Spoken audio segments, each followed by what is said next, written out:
The message came on a Tuesday morning in the year 2187. Every screen on Earth lit up with the same image. A tall creature with silver skin and 4 arms stood before a golden hall filled with hundreds of alien beings. It spoke in perfect English, its voice calm and warm. "People of Earth," it said, "the Galactic Council welcomes you. After watching your world for 100 years, we have decided you are ready. You have passed the evaluation. Come join us among the stars." Admiral Park watched the broadcast from his office in Seoul. He was 62 years old, with gray hair and tired eyes that had seen too many battles. He commanded Earth's United Defense Fleet, the largest military force humanity had ever built. And right now, his stomach felt cold. He did not trust this invitation, not even a little bit. "Sir," said his aide, a young woman with short black hair, "the world governments are celebrating. They want to send a delegation immediately." Nodded slowly. "Of course they do. Free technology, free protection, free everything." He turned away from the screen. "Nothing is free, remember that." 3 weeks later, Doctor stood on the deck of humanity's finest starship, the Dawn of Unity. She was 45, a brilliant linguist who spoke 17 languages, including 3 alien ones she had learned from old radio signals. The United Nations had chosen her to represent Earth at the Galactic Council. She looked out the window as the ship approached Prime, the Council's capital world. The planet glowed blue and green, surrounded by thousands of space stations and ships of every shape and size. It was beautiful. It was overwhelming. "Amazing, isn't it?" said a voice behind her. Turned to see Captain Minu, head of Earth's Intelligence Division. He was 40, with sharp eyes and a face that rarely smiled. He had insisted on joining the delegation, though was not sure why. "It is beautiful," she agreed. "Don't you think so?" Minu stared at the planet. "I think it's too perfect, too welcoming." He lowered his voice. "I've been intercepting their communications for weeks.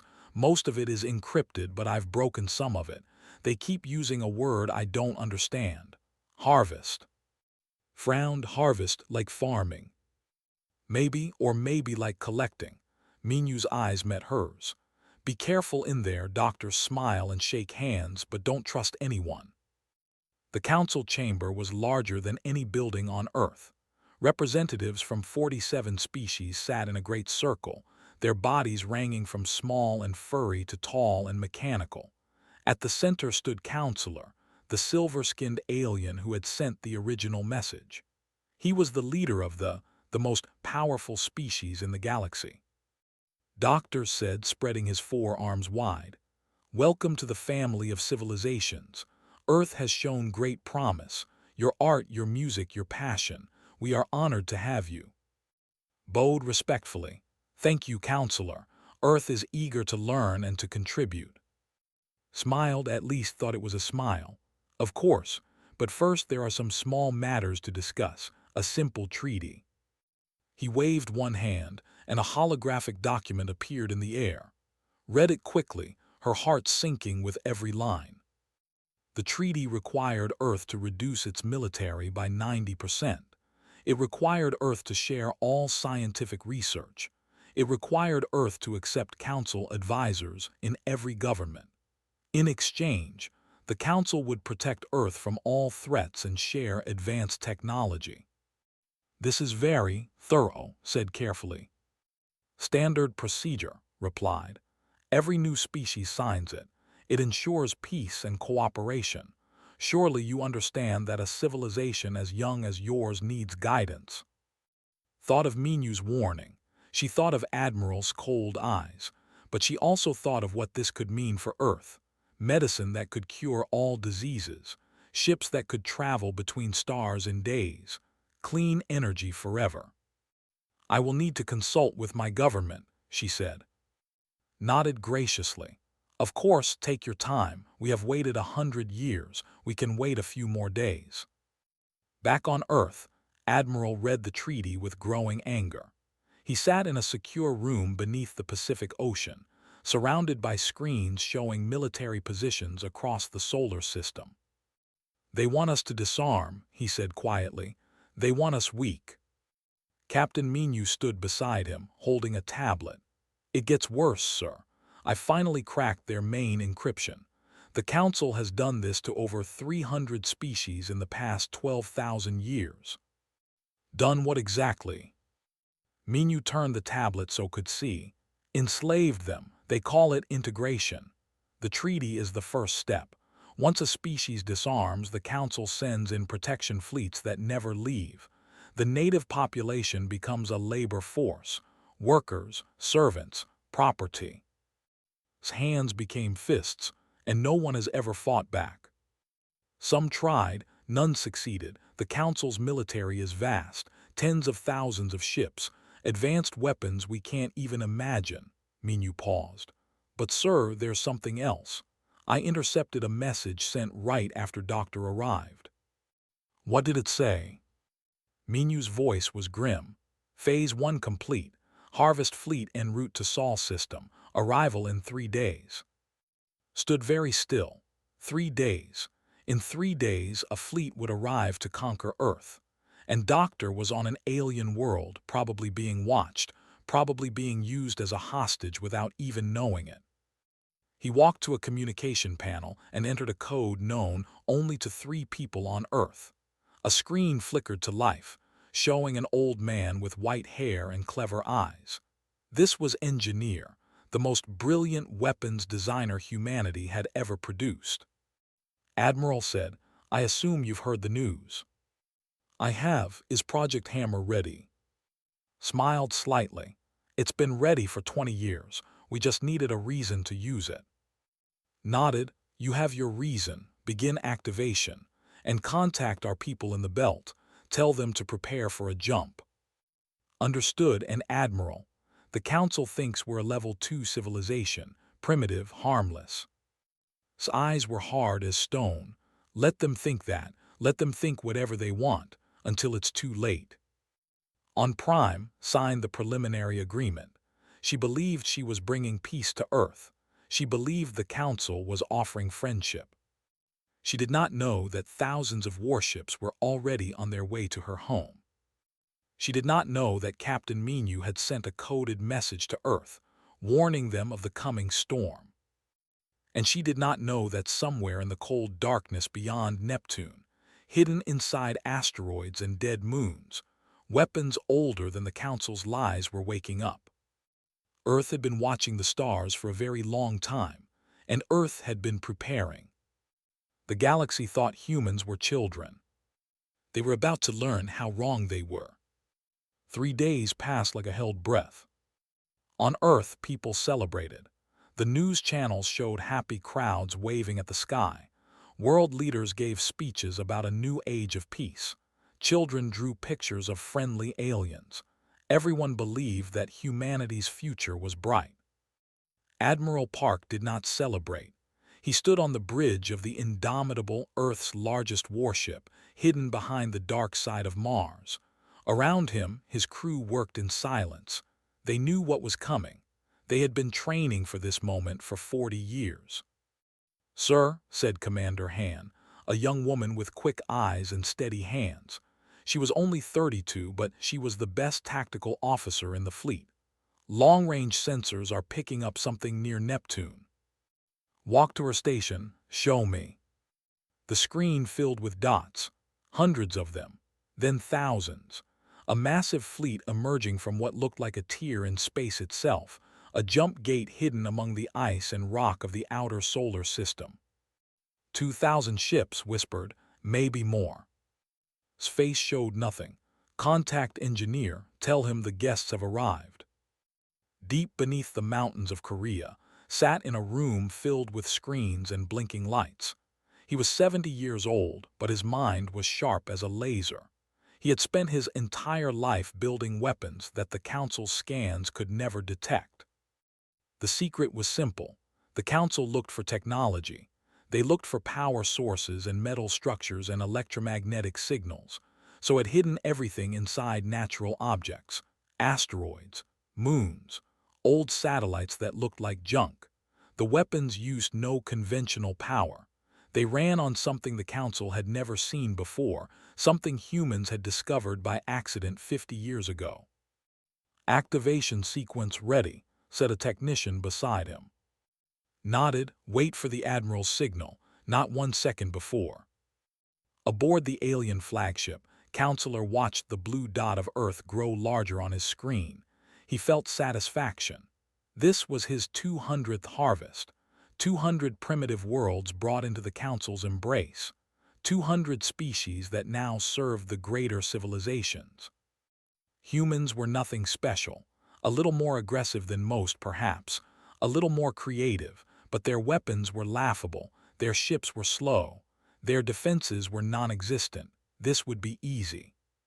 He opened a communication channel to Earth.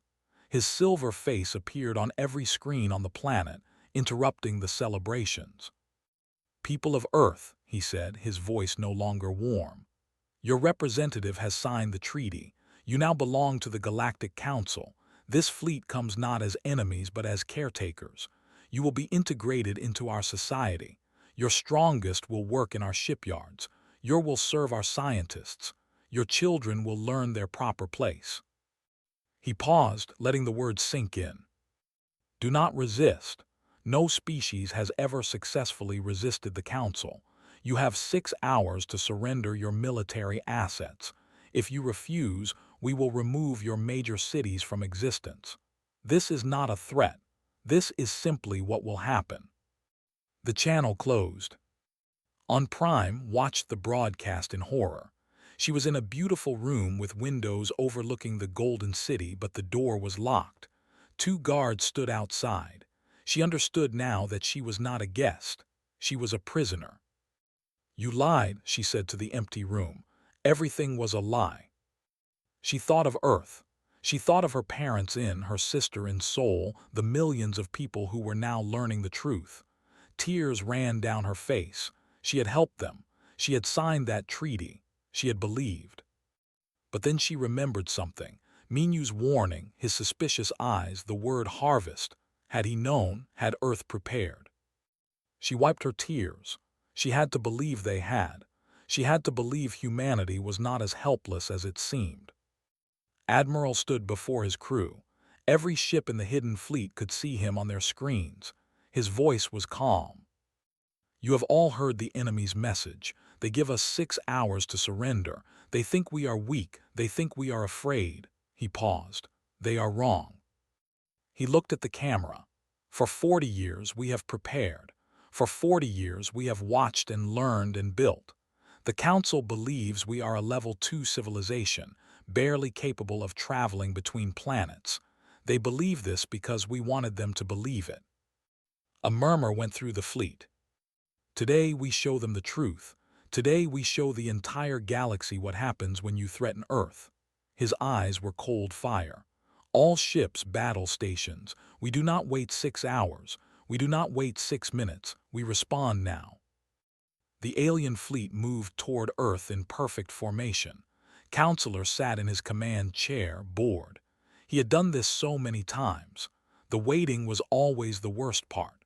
The primitives always needed time to accept their fate. His second officer approached. "Counselor, we are detecting some movement in the asteroid belt." Waved a hand. "Mining operations. The humans dig for resources there. Ignore it." "There's also some activity near the larger moons, and several old satellites are showing unusual energy readings." Turned slowly. "What kind of energy?" Before the officer could answer, the first asteroid exploded. But it did not explode outward. It exploded toward the fleet. A beam of pure white light cut through space, striking an alien cruiser and splitting it in half. Then another asteroid fired. And another. Then the moons of Jupiter opened like flowers, revealing massive cannons hidden inside. In 60 seconds, 300 alien ships were destroyed. Leaped from his chair. "What is happening? Return fire, target those positions." His weapons officers worked frantically. "Counselor, we cannot lock on. Their weapons have no recognizable signature. Our targeting systems cannot see them. More beams of light, more explosions. The beautiful formation of the Harvest Fleet became a chaos of dying ships and spinning debris. "This is impossible," whispered. "They were evaluated, they were primitive, they were." On the Indomitable, Commander watched the destruction with grim satisfaction. 400 ships down, 500. Project Hammer is exceeding all projections. Nodded, "Launch all fighters, target their flagship. I want Counselor to see human pilots up close." Smiled, it was not a friendly smile. "With pleasure, sir." 1,000 human fighters poured from hidden positions across the solar system. They were small and fast, designed to get close and hit hard. Each pilot had trained for years for this moment. Each pilot knew they might not survive. But they did not care. This was for Earth. This was for humanity. This was for every species the Council had ever crushed. Commander led the first squadron herself. Her fighter dove through explosions and debris, targeting the massive alien flagship. She could see it now, a ship the size of a city, bristling with weapons that had destroyed whole civilizations. "All squadrons," she said into her communicator, "target their engines, don't let them run." The fighters attacked like angry wasps. They were too small for the big alien guns.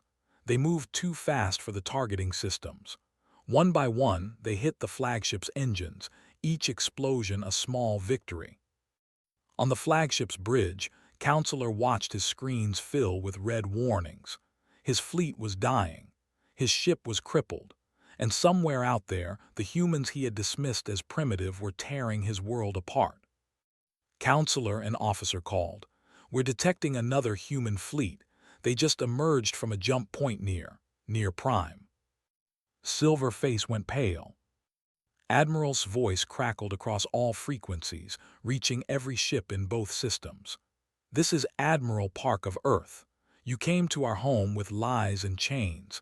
Now we come to yours. The age of your council is over. The age of free worlds has begun." On Prime, heard explosions in the distance. Human ships filled the sky above the Golden City, and through her locked window she saw a sight that made her heart soar. A human shuttle bearing down on the council building, coming for her. Captain Menu was coming to bring her home. The battle lasted 47 minutes. In that time, everything changed. Counselor stood on the bridge of his dying flagship. Smoke filled the air. Sparks flew from broken consoles. Around him, his officers ran in panic, trying to save systems that were already dead. The great ship that had conquered dozens of worlds was now just a burning piece of metal falling through space. 1,400 ships, whispered, staring at the screen. 1,400 ships destroyed by primitives. His second officer grabbed his arm. "Counselor, we must evacuate. The humans are boarding the ship." Turned to look at him. His silver eyes were empty. How did they do this? "Our evaluators said they were level 2. We watched them for 100 years. They had nothing. Nothing." A loud explosion shook the ship. The lights went out, replaced by red emergency lighting. Somewhere in the distance could hear human voices shouting commands. "They lied to us," the second officer said. "They made us think they were weak. It was all a trick." Laughed, it was a broken sound. "A trick, 100 years of tricks. These humans are something new."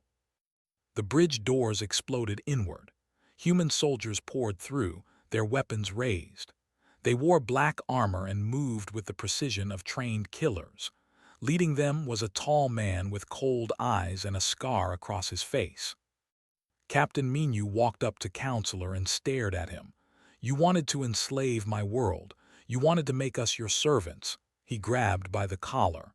"How does it feel to lose?" Said nothing. There was nothing to say.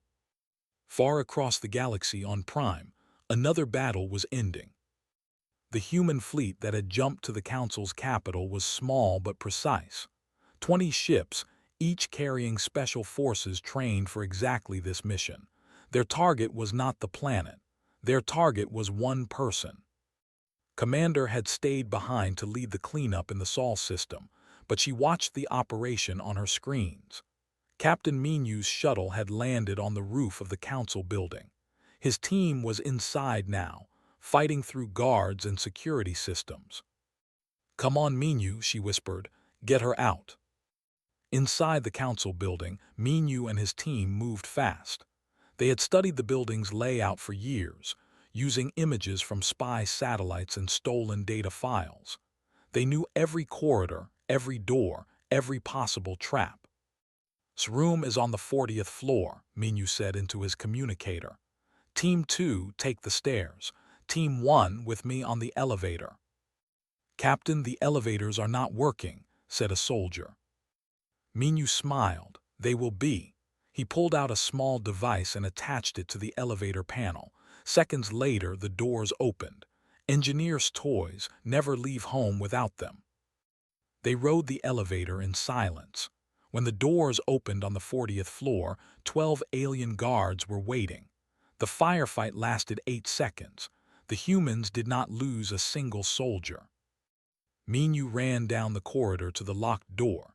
He could see through the small window, her face pressed against the glass, her eyes wide with hope. "Stand back," he called. The door exploded, stumbled backward, coughing from the smoke. Then strong hands grabbed her, pulling her upright. "Doctor," Minu said, "time to go home." Looked at him, tears streamed down her face. "Minu, you actually came. Did you think we would leave you behind?" He checked his communicator. "Shuttle, we have the package. Prepare for immediate evacuation." As they ran through the corridors, saw the destruction around her. Broken walls, unconscious guards, computers sparking and burning. The council, which had seemed so powerful and eternal, was crumbling. "How?" she asked. "How did Earth do this?" Minu kept moving, his eyes watching every shadow.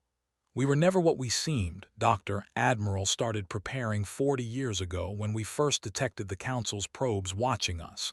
We built weapons they couldn't see. We hid ships they couldn't find. We let them think we were weak. You tricked them. We survived. There's a difference." They reached the roof. The shuttle was waiting, its engines humming. More human soldiers stood guard, watching the sky for enemy ships.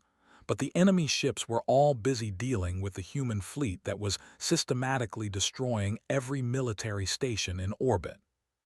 As the shuttle lifted off, looked down at the golden city of Prime. It was still beautiful, but now she saw it differently. She saw the truth behind the beauty.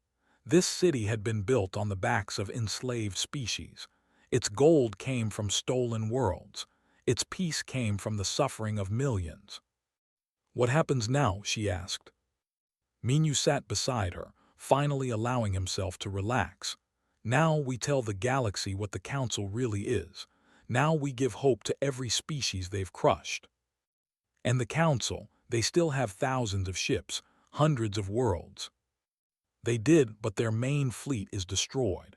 Their leadership is in chaos, and something else is happening, something they never expected."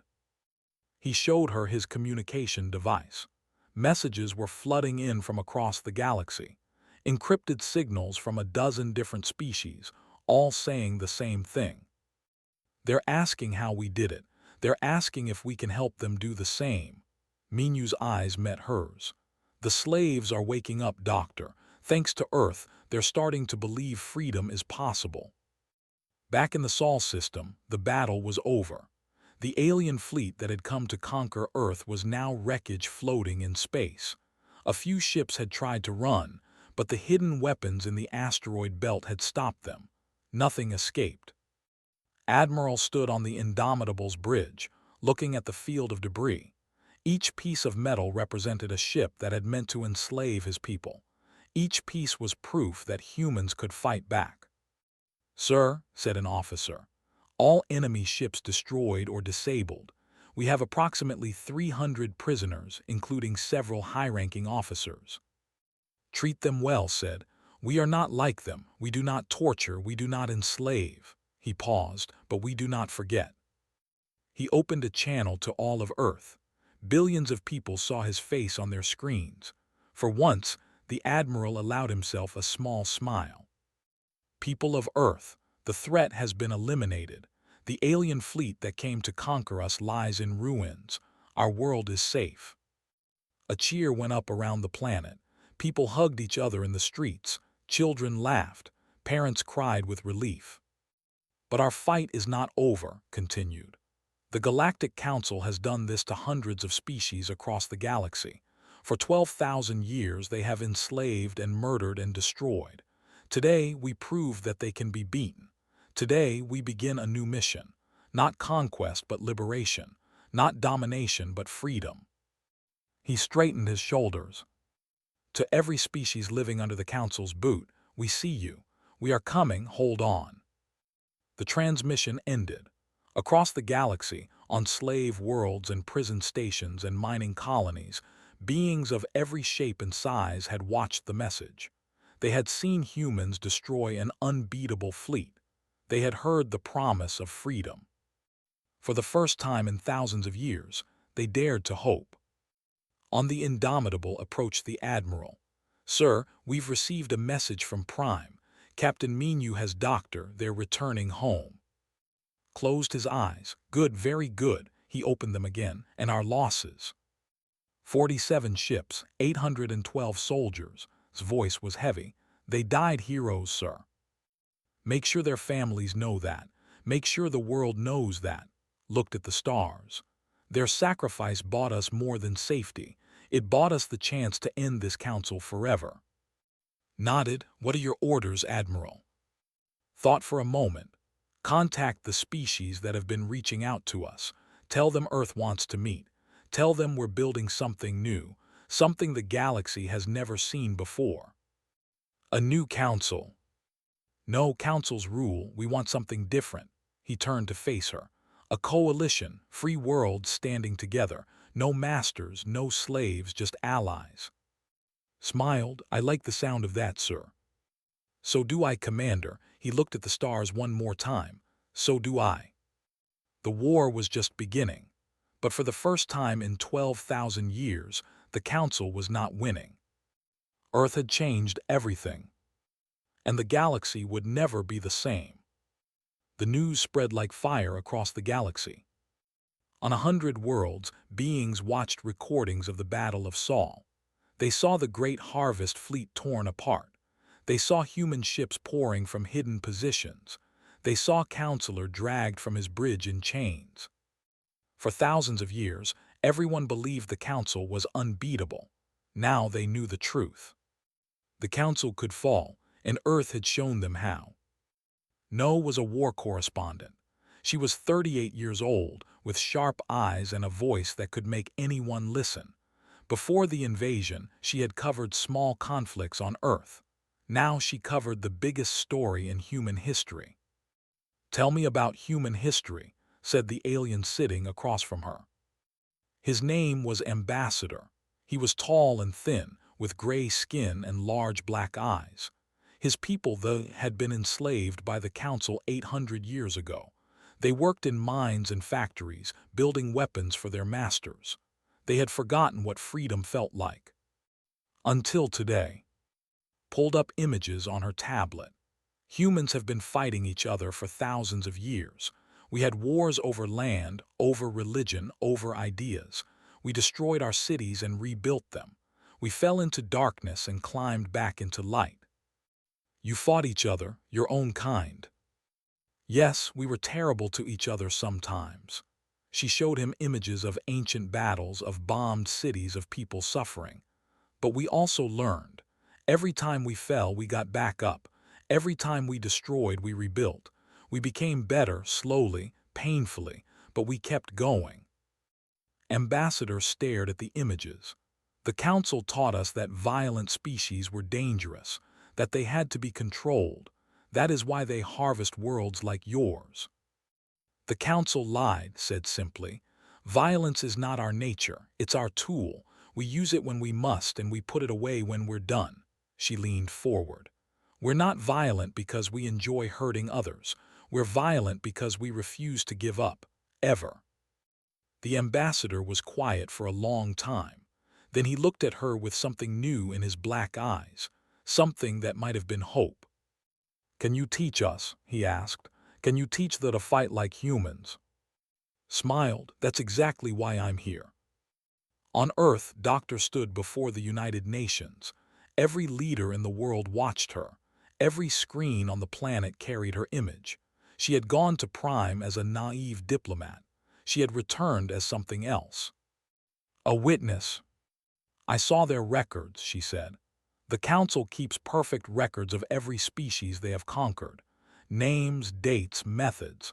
347 civilizations, enslaved over 12,000 years." She showed them images, planets burned, species in chains, children taken from their parents. The hall was silent. They called it integration, they called it protection, but it was slavery, pure and simple. Her voice grew stronger. "They thought we would be number 348. They were wrong." She looked at the camera, at the billions of people watching. "But our fight is not over.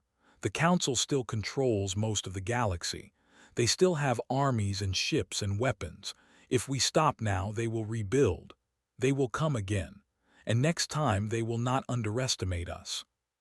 "What do you suggest, Doctor?" asked the Secretary General. Took a deep breath. "We form a coalition, Earth and every species willing to fight. We go on the offensive. We free the enslaved worlds. We destroy the Council's power forever." The hall erupted in debate. Some leaders feared expansion. Some wanted to stay safe at home. But more and more voices rose in support. Earth had tasted victory. Earth wanted more. In orbit around Mars, Admiral met with the commanders of 12 alien species. They had traveled in secret, risking their lives to reach human space. Some of them had never met another free being. All of them wanted to change that. "You destroyed 2,000 Council ships in less than an hour," said a small, furry creature named. She was the leader of a species conquered 500 years ago. "How? Our people have tried to rebel many times. We always failed." Sat at the head of the table, he looked tired. The last few weeks had aged him, but his eyes were still sharp. "2 reasons," he said. "First, we spent 40 years preparing. We knew they were watching us. We knew they would come someday. So we built weapons they couldn't detect. We trained soldiers they didn't know existed. We planned for this exact moment." "And the second reason?" asked Ambassador. Smiled slightly. "Humans don't surrender, ever. The Council has never faced a species that would rather die than kneel. That confused them. They expected us to negotiate, to bargain, to accept our fate. Instead, we attacked." The aliens exchanged looks. On their worlds, surrender was sometimes wise. Living as a slave was better than dying. "Humans think differently," explained. "We believe some things are worth dying for. Freedom is one of them." A heavy silence filled the room, then spoke. "Can you teach us this refusal to surrender?" "No," said honestly. "That has to come from inside you. We can give you weapons. We can give you training. We can fight beside you. But the will to be free, that has to be your own." Engineer entered the room, carrying a stack of data tablets. Despite his age, he moved with energy. Destroying the Council fleet had made him feel young again. "Good news," he said, passing out the tablets. "Project Hammer was just the beginning. We have more weapons, better weapons. And now that we have access to Council technology, we can build ships that match anything they have." He showed them diagrams of new fighters, new warships, new defense systems. The alien commanders studied them with growing excitement. "But that's not the best part," continued. "The Council's central shipyards are in the Nexus system. They build 70% of their military fleet there. If we destroy those shipyards, the Council cannot rebuild for at least 100 years." "The shipyards are heavily defended," said. "We know, many have tried to reach them." "Many didn't have humans helping them," replied. "And none of them had this." He showed them a final image. "A weapon that can destroy a station from the inside. A virus, basically. but for machines, not for living things. Once inside their systems, it spreads everywhere, shuts down power, weapons, shields, everything. "How do you get it inside?" asked. Smile faded. "That's the hard part. Someone has to physically upload it to the station's main computer, and that computer is in the most protected area of the shipyards." "A suicide mission," said quietly. "Maybe, maybe not," Admiral stood. "We'll plan this carefully. No one dies unless absolutely necessary. The Council throws away lives like garbage. We don't." He looked around the table at the alien faces. Different species, different histories, different fears, but all of them wanted the same thing. Freedom. Ladies N said, "Welcome to the Free Worlds Coalition. Together we're going to change this galaxy. But first, we're going to burn the Council's shipyards to the ground." A cheer went up. For the first time in thousands of years, enslaved species dared to hope. That night's documentary aired across the galaxy. She had called it The Human Spirit.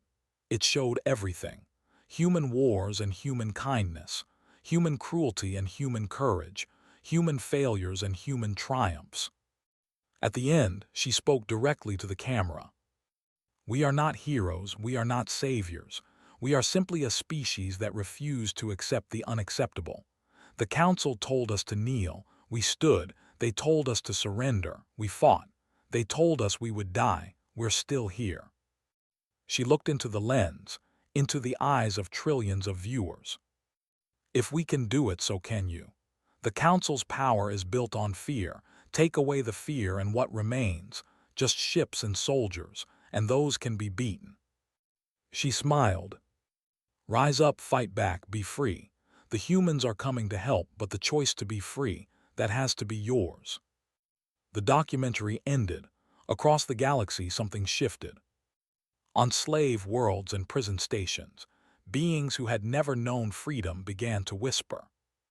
The whispers became words, the words became shouts, and the shouts became a roar that the Council could no longer silence. The revolution had begun. General had never lost a battle in his 40 years of service. He had led soldiers through the worst conflicts Earth had ever seen. He had been shot, burned, and left for dead 3 times. He was still here. Now he commanded the largest military operation in human history. They called it Operation Falling Star. He stood on the bridge of the Vengeance, a massive warship built in the months since Earth's victory. Around him, over 1,000 ships waited in formation. Half were human, half belonged to the Free Worlds Coalition. Together, they made up the most powerful fleet the galaxy had ever seen. "Status report," said. Commander answered from her position at the tactical station. She had been promoted after the Battle of Saul. Now she was his second in command. "All ships report ready, General. Coalition forces are in position. We attack in 3 hours." Nodded. The target was the Nexus system, home of the Council's central shipyards. For 8,000 years, those shipyards had built the weapons that enslaved the galaxy. Today, they would burn. "Any word from Captain Minu's team?" he asked. "They're in position on the station, waiting for our signal." His voice was tense. "General, are you sure about this? If the infiltration team fails, we lose our best advantage." "Minu won't fail," said. "I've known that man for 20 years. He always completes his mission."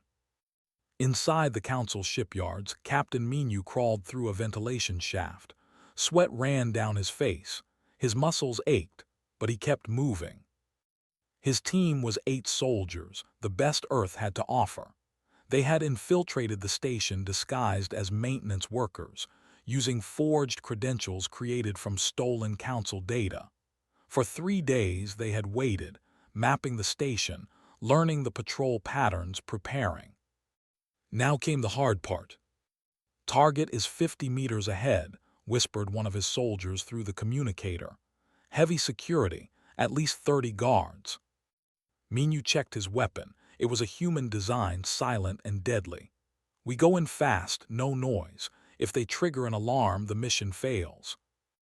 "Understood, Captain." Minyu took a deep breath.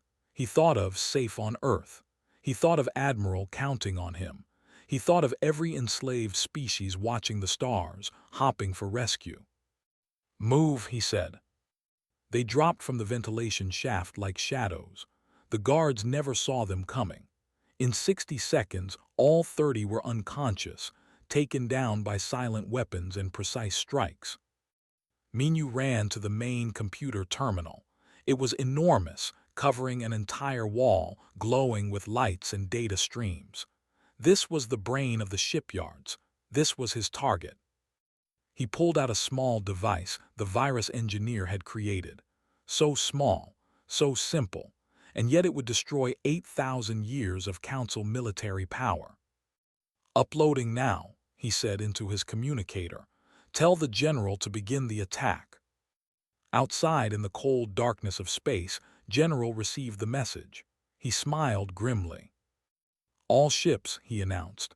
"This is General. The operation begins now. For Earth, for freedom, for every soul the Council has chained. Attack." 1,000 ships surged forward. The Council's defenses were massive. Stations bristling with weapons, automated defense platforms. Hundreds of warships scrambled to protect the shipyards. The space around Nexus became a storm of fire and death. But the coalition was ready. Human tactics combined with alien knowledge. Ships from 12 species working together as one. They knew the Council's patterns, their weaknesses, their blind spots. Commander led a squadron of fighters through the chaos. Her ship danced between enemy fire, targeting critical systems with precise shots. Squadron 2, take out those defense platforms. Squadron 3, cover the bombers.